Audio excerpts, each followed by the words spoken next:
Hi friends, welcome to another video. എൻ്റെ പുതിയൊരു വീഡിയോയിലേക്ക് എല്ലാവർക്കും സ്വാഗതം. ഇന്നത്തെ വീഡിയോയിൽ നമ്മൾ ഡിസ്കസ് ചെയ്യാൻ പോകുന്നത്, നിങ്ങൾ തമ്പനയിൽ കണ്ടു കാണും, നമ്മളൊരു രീതിയെക്കുറിച്ചാണ് പഠിക്കാൻ പോകുന്നത്. By all means.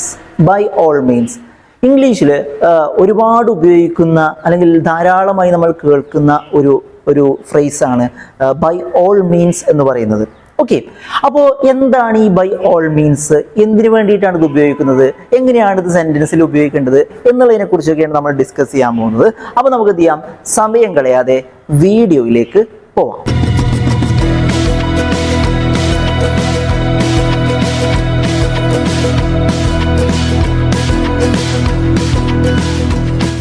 ഓക്കെ, അപ്പോൾ നമ്മൾ പറഞ്ഞു by all means. By all means. Okay, ആദ്യം നമുക്ക് ഇതിന്റെ മീനിങ് എങ്ങനെയാണ് വരുന്നതെന്ന് നോക്കാം. അപ്പൊ നമ്മൾ സാധാരണ പറയാറില്ലേ, certainly, definitely, naturally, of course, ഇങ്ങനെയൊക്കെ നമ്മൾ പറയാറുണ്ട്. ഇതൊക്കെ ഏതാണ്ട് സെയിം അർത്ഥം വരുന്ന രീതികളാണ് അല്ലെ. നമ്മളോട് ഒരാൾ ഒരു കാര്യം ചോദിച്ചതിന് ശേഷം നമ്മൾ മറുപടി ആയിട്ട് ഓഫ് കോഴ്സ് എന്ന് പറയുന്നുണ്ടെങ്കിൽ തീർച്ചയായും എന്നാണ് അർത്ഥം. സെർട്ടൻലി എന്ന് നമ്മൾ പറയുന്നുണ്ടെങ്കിൽ തീർച്ചയായും എന്നാണ് അർത്ഥം. ഡെഫിനറ്റ്ലി എന്ന് നമ്മൾ പറയുന്നുണ്ടെങ്കിൽ ഉറപ്പായിട്ടും എന്നാണ് അർത്ഥം. അതുപോലെ നാച്ചുറലി എന്ന് പറയുകയാണെന്നുണ്ടെങ്കിൽ ഏത് വിധേനയാണെങ്കിലും എങ്ങനെയായാലും എന്നാണ് അർത്ഥം. അതുപോലെ ഇതേ അർത്ഥത്തിൽ, ഇതിന്റെ ഒക്കെ അർത്ഥത്തിൽ ഉപയോഗിക്കാൻ പറ്റുന്ന രീതിയാണ് ബൈ ഓൾ മീൻസ്. ഈ പറഞ്ഞ അർത്ഥങ്ങളൊക്കെ ഇതിനുണ്ട്. കൂടാതെ ഏത് വിധത്തിലും ഏത് തരത്തിലും എങ്ങനെയായാലും എന്ത് തരത്തിലായാലും എന്നുള്ള അർത്ഥമൊക്കെ കിട്ടാൻ പറ്റുന്ന ഒരു ഫ്രേസ്, ഒരു രീതിയാണ് ബൈ ഓൾ മീൻസ് എന്ന് പറയുന്നത്. ഓക്കെ, ഇനി ഇത് ഉപയോഗിച്ചിട്ട് നമ്മൾ ചില വാചകങ്ങളാണ് നമ്മൾ പറയാൻ പോകുന്നത്. ഒരാൾ ഇങ്ങനെ പറയാണ്, അദ്ദേഹം എന്നോട് പറഞ്ഞു ഞാൻ എന്തായാലും ഈ കോമ്പറ്റീഷനിൽ വിജയിക്കണമെന്ന് അദ്ദേഹം എന്നോട് പറഞ്ഞു. അല്ലെങ്കിൽ ഇങ്ങനെ പറയാണ്, അദ്ദേഹം എന്നോട് പറഞ്ഞു ഏത് വിധത്തിലും ഏത് തരത്തിലായാലും ഞാൻ ഈ കോമ്പറ്റീഷനിൽ വിജയിക്കണമെന്ന് അദ്ദേഹം എന്നോട് പറഞ്ഞു. ഇങ്ങനെയാണ് ഇത് പറയുന്നതെന്ന് വിചാരിക്കാം. അങ്ങനെയാണെങ്കിൽ നമുക്ക് അവിടെ ബൈ ഓൾ മീൻസ് ഉപയോഗിച്ചിട്ട് പറയാൻ പറ്റുന്നതാണ്. ഇങ്ങനെയാണ് ഇത് ഇംഗ്ലീഷ് പറയുന്നത്. He told me. He told me. അദ്ദേഹം എന്നോട് പറഞ്ഞു ബൈ ഓൾ മീൻസ്, ഏത് തരത്തിലും I should win the match, ഞാൻ മാച്ച് വിജയിക്കണമെന്ന് അദ്ദേഹം എന്നോട് പറഞ്ഞു. അല്ലെങ്കിൽ ഇങ്ങനെ പറയാണ്, he told me by all means I should win the match, അദ്ദേഹം എന്നോട് പറഞ്ഞു തീർച്ചയായിട്ടും ഉറപ്പായിട്ടും I should win the match, ഞാൻ മാച്ച് വിജയിക്കണമെന്ന് അദ്ദേഹം എന്നോട് പറഞ്ഞു. ഈ രണ്ടർത്ഥത്തിലും ഇത് ഉപയോഗിക്കുക എന്നുള്ളതാണ്. ഒന്നുകൂടെ പറയാം, ഹി ടോൾഡ് മീ, അദ്ദേഹം എന്നോട് പറഞ്ഞു ബൈ ഓൾ മീൻസ്, തീർച്ചയായിട്ടും, ബൈ ഓൾ മീൻസ്, ഏത് വിധത്തിലാണെങ്കിലും വേണ്ടിയില്ല, you should win the match, നീ ഈ മാച്ച് അല്ലെങ്കിൽ you should win the competition, നീ ഈ മത്സരം ജയിച്ചിരിക്കണമെന്ന് അദ്ദേഹം എന്നോട് പറഞ്ഞു. അപ്പോൾ ഈ ഒരു രീതിയിലാണ് നമ്മൾ ബൈ ഓൾ മീൻസ് ഉപയോഗിക്കുന്നത്. ഓക്കെ, ഇനി മറ്റൊരു വാചകം എങ്ങനെയാണ്, ഇപ്പൊ ഒരാൾ ഇങ്ങനെ ചോദിക്കുകയാണ്, may I ask A question, may I ask A question, ഞാൻ നിങ്ങളോടൊരു ചോദ്യം ചോദിച്ചോട്ടെ, ഞാൻ നിങ്ങളോടൊരു കാര്യം ചോദിച്ചോട്ടെ അല്ലെ. May I ask A question, ഞാൻ നിങ്ങളോടൊരു കാര്യം ചോദിച്ചോട്ടെ. അപ്പൊ നമ്മൾ ഒന്നെങ്കിൽ ഇങ്ങനെ പറയും ഷുവർ, ഓഫ് കോഴ്സ്, ഡെഫിനറ്റ്ലി അല്ലെ, ഇങ്ങനെയൊക്കെ നമ്മൾ പറയും. അതിന് പകരമായിട്ട് നമുക്ക് ഇങ്ങനെ ഉപയോഗിക്കാം, ബൈ ഓൾ മീൻസ്, എന്ത് ക്വസ്റ്റ്യനും ചോദിക്കാം, ഏത് തരത്തിലുള്ള ക്വസ്റ്റ്യൻ ചോദിക്കാം, തീർച്ചയായും ചോദിക്കാം എന്നുള്ള അർത്ഥമാണ് ഇവിടെ ബൈ ഓൾ മീൻസ് കൊണ്ട് ഉപയോഗിക്കുന്നത്.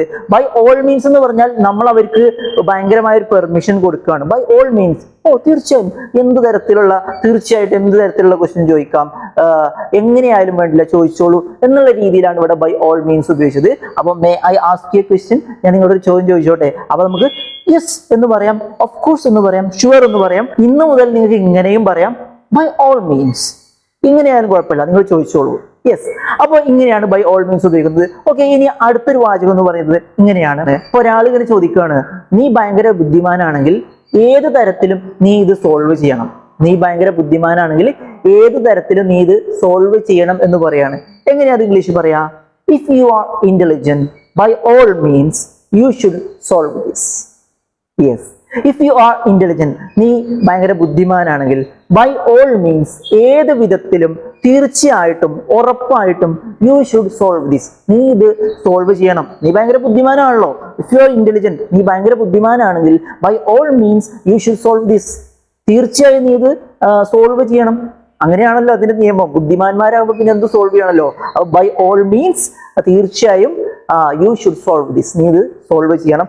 അല്ലെങ്കിൽ അവിടെ എങ്ങനെയും പറയാം, ബൈ ഓൾ മീൻസ്, ഏത് വിധത്തിലും എങ്ങനെയായാലും വേണ്ടില്ല, നീ ബുദ്ധിമാനാണെങ്കിൽ ഇത് നീ സോൾവ് ചെയ്തു തരണം എന്നാണ്. ഒന്നുകൂടെ പറയാം, ഇഫ് യു ആർ ഇന്റലിജന്റ്, നീ ബുദ്ധിമാനാണെങ്കിൽ ബൈ ഓൾ മീൻസ് തീർച്ചയായും അല്ലെങ്കിൽ ഏത് വിധത്തിലും U should solve this problem, നീ ഈ പ്രശ്നം സോൾവ് ചെയ്യണം.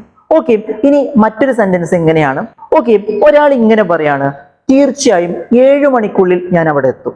തീർച്ചയായും 7 മണിക്കുള്ളിൽ ഞാൻ അവിടെ എത്തും. അല്ലെങ്കിൽ ഇങ്ങനെ പറയാണ്, ഏത് വിധത്തിലാണെങ്കിലും എന്തു വന്നാലും 7 മണിക്കുള്ളിൽ ഞാൻ അവിടെ എത്തും എന്നാണ്. എന്തു വന്നാലും ഏത് വിധത്തിലാണെങ്കിലും വേണ്ടിയില്ല, എന്റെ ജീവൻ കൊടുത്തിട്ടാണെങ്കിലും വേണ്ടിയില്ല, ആ 7 മണിക്കുള്ളിൽ ഞാൻ അവിടെ എത്തും, തീർച്ചയായും ഞാൻ അവിടെ എത്തും എന്ന് പറയാണ്. അപ്പൊ അത് നമുക്ക് ബൈ ഓൾ മീൻസ് ഉപയോഗിച്ചിട്ട് പറയാന്നുള്ളതാണ്. ഇങ്ങനെയാണ് ഇത് പറയുന്നത്, by all means I will be there by 7 o'clock. By all means തീർച്ചയായും എന്നും പറയാം, ഏത് വിധത്തിലും ഏത് വിധേനയും എങ്ങനെയാണെങ്കിലും എന്നുള്ള അർത്ഥത്തിലും നമുക്ക് ഉപയോഗിക്കാൻ പറ്റുന്നതാണ്. ബൈ ഓൾ മീൻസ് ഏത് വിധേനയും ഐ വിൽ ബി ദെയർ, ഞാൻ അവിടെ ഉണ്ടാകും, ബൈ 7 o'clock. 7 മണി എന്നൊരു സമയം ഉണ്ടെങ്കിൽ അതിനുള്ളിൽ, ബൈ 7 o'clock എന്ന് പറഞ്ഞാൽ അതിനുള്ളിൽ ഐ വിൽ ബി ദെയർ, ഞാൻ അവിടെ ഉണ്ടാകും. ബൈ ഓൾ മീൻസ് ഏത് വിധേനയും, തീർച്ചയായും എന്നുള്ള അർത്ഥമാണ്. അപ്പൊ ഇങ്ങനെയും പറയാം. ഓക്കെ, ഇനി ഒരു എക്സാമ്പിളോടെ നമുക്ക് നോക്കാം. ഇപ്പൊ ഇങ്ങനെ പറയാണ്, ഏത് വിധേനയും നമുക്ക് അവനെ ഇങ്ങോട്ട് കൊണ്ടുവരണം. ഏത് വിധേനയും നമുക്ക് അവനെ ഇങ്ങോട്ട് കൊണ്ടുവരണം. വലിയൊരു ക്ലബിന്റെ അതിന്റെ മാനേജർ പറയാണ്, ഏത് വിധേനയും നമുക്ക് മെസ്സിയെ നമ്മുടെ ക്ലബിലേക്ക് കൊണ്ടുവരണം, ഏത് വിധേനയും നമുക്ക് ക്രിസ്ത്യാനോ അല്ലെങ്കിൽ നെയ്മറിനെ നമുക്ക് നമ്മുടെ ക്ലബിലേക്ക് കൊണ്ടുവരണം എന്ന് പറയാണ്. അപ്പൊ അതെങ്ങനെയാ പറയാ? ഇങ്ങനെയാണ് ഇത് പറയുന്നത്, we should bring him here by all means. We should bring him here by all means. ഏത് തരത്തിലും തീർച്ചയായിട്ടും ഉറപ്പായിട്ടും നമുക്ക് അവനെ ഇങ്ങോട്ട് കൊണ്ടുവരണം, അല്ലെങ്കിൽ ഏത് വിധേനയാണെങ്കിലും വേണ്ടില്ല, നമുക്ക് അവനെ ഇങ്ങോട്ട് കൊണ്ടുവരണം. എങ്ങനെയാ പറയാ? V should bring him here. Bring എന്ന് പറഞ്ഞാൽ കൊണ്ടുവരിക എന്നർത്ഥം കേട്ടോ. Okay, V should bring him, നമുക്ക് അവനെ കൊണ്ടുവരണം, ഹിയർ ഇങ്ങോട്ട്, ഇവിടേക്ക്, ബൈ ഓൾ മീൻസ് ഏത് തരത്തിലായാലും വേണ്ടില്ല, എങ്ങനെയായാലും വേണ്ടില്ല, ഉറപ്പായിട്ടും നമുക്ക് അവനെ ഇങ്ങോട്ട് കൊണ്ടുവരണം. അപ്പൊ ഇനി നിങ്ങൾ സംസാരിക്കുന്ന സമയത്ത് മറക്കണ്ട, ബൈ ഓൾ മീൻസ് എന്നുള്ള ആ ഒരു രീതി കൂടി നിങ്ങൾ ഉൾപ്പെടുത്തിയിട്ട് സംസാരിക്കാൻ ശ്രമിക്കുക. ഓക്കെ, അപ്പൊ എന്തായാലും ഈ വീഡിയോ ഇഷ്ടപ്പെട്ടുണ്ടെങ്കിൽ തീർച്ചയായും നിങ്ങൾ ലൈക്ക് ചെയ്യുക. അപ്പൊ അതുപോലെ തന്നെ നിങ്ങളെ കമന്റുകൾ നിങ്ങൾ രേഖപ്പെടുത്താനും മറക്കരുത്. ആദ്യമായിട്ട് കാണുന്ന ആരെങ്കിലും ഉണ്ടെങ്കിൽ ചാനൽ സബ്സ്ക്രൈബ് ചെയ്യാൻ നിങ്ങൾ മറക്കരുത്. മറ്റൊരു വീഡിയോയുമായി നമുക്ക് വീണ്ടും കാണാം.